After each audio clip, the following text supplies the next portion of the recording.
लोकसभा निवडणुकीच्या 7व्या आणि अखेरच्या टप्प्यासाठी आज मतदान। 7 राज्यातील 57 जागांसाठी मतदान। पंजाबमधील सर्व 13 आणि हिमाचलमधील सर्व 4 जागांचा समावेश। लोकसभा निवडणुकीचा सर्वात मोठा एक्झिट पोल लोकशाही मराठीवर। जनतेच्या मनाचा अचूक वेध घेणाऱ्या लोकशाहीच्या एक्झिट पोल बाबत प्रचंड उत्सुकता। लोकसभा निवडणुकीच्या एक्झिट पोलच्या चर्चेवर काँग्रेस प्रवक्ते सहभागी होणार नाहीत। निकालापूर्वी गोंधळ टाळण्यासाठी काँग्रेस पक्षाची सावध भूमिका। एक्झिट पोलपासूनच काँग्रेस पराभवाच्या मानसिकतेत तर काँग्रेसच्या एक्झिट पोल बहिष्कारावरून अमित शहांचा काँग्रेसवर हल्लाबोल।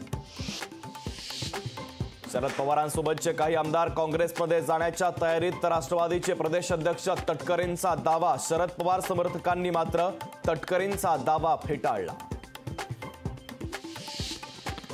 पर्यावरणाच्या दृष्टीने संवेदनशील कोयना खोऱ्यातील जमीन खरेदी प्रकरणी नोटीस। जीएसटी आयुक्तांसह तिघांना 11 जूनपर्यंत हजर राहण्याचे जिल्हाधिकाऱ्यांचे आदेश। अरविंद केजरीवालांच्या याचिकेवर आज महत्त्वाची सुनावणी। अंतरिम जामिनाची मुदत 1 आठवड्याने वाढवण्याची केजरीवालांची विनंती। दिल्लीतील विशेष न्यायालयात होणार महत्त्वाची सुनावणी। मध्य रेल्वेच्या जम्बो ब्लॉकमुळे मुंबई विद्यापीठाच्या आज परीक्षा पुढे ढकलल्या। तसंच बीएमएसच्या दुसऱ्या सत्राची परीक्षा देखील पुढे ढकलली।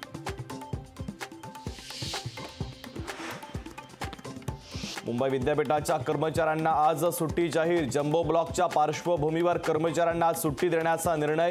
दुसऱ्या शनिवारची सुट्टी रद्द करत 1 जूनला सुट्टी जाहीर। लोकसभेच्या निकालापूर्वीच काँग्रेसकडून जल्लोषाची तयारी सुरू। प्रदेशातून काँग्रेसने 1 क्विंटल लाडूची ऑर्डर तर मध्य प्रदेशात काँग्रेसनं 29 पैकी 27 जागांवर निवडणूक लढवली। लोकसभेचा प्रचार संपताच भाजपचे केंद्रीय नेतृत्व ॲक्शन मोडवर। भाजप उमेदवाराकडे मागितला मतदारसंघांचा अहवाल। ज्या आमदारांनी मदत केली नाही त्यांच्यावर कारवाईची शक्यता।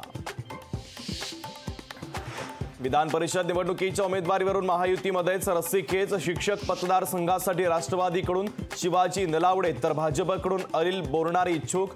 कोकण पदवीधरसाठी अभिजित पानसे आणि निरंजन डावखरेंमध्येच चुरस।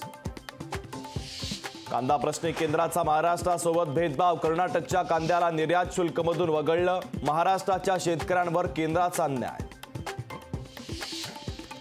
मनोज जरांगे 4 जूनपासून पुन्हा उपोषण करणार। अंमलबजावणी आणि सरसकट कुणबी दाखला नाही दिला तर 288 उमेदवार उभे करणार। जरांगे पाटलांचा सरकारला इशारा। पावसाळ्यापूर्वी मुंबई महापालिका अलर्ट मोडवर। मुंबईतील यंत्रणांकडून संयुक्त पाहणी करण्यात आली तर पाहणीमध्ये आपत्तीत अडकलेल्या नागरिकांची सुखरूप सुटका कशी करायची याचा घेतला आढावा। येत्या 7 जूनपासून मान्सून दाखल होणार। नालेसफाईची 31 मेची डेडलाईन संपली। नालेसफाई संदर्भात आयुक्तांची घेतली भेट। मुंबई विद्यापीठानं बीएच्या 3ऱ्या वर्षाच्या 6व्या सत्राचा निकाल केला जाहीर। या सत्रात 4675 विद्यार्थी झालेत पास। विद्यापीठाचे एकूण 49.31% विद्यार्थी उत्तीर्ण। हिंगोली जिल्ह्यामध्ये 4 ते 5 दिवसांपासून तापमानाचा पारा वाढला। वाढत्या तापमानामुळे उकाडा जाणवतोय। तापमानापासून बचावासाठी बच्चे कंपनीसह नागरिक पोहण्याचा लुटतात आनंद।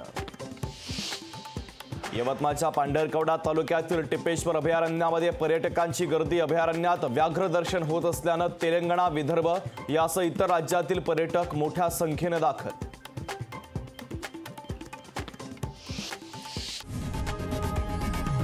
लोकशाही मराठी ऐका, पहा, जागरूक रहा।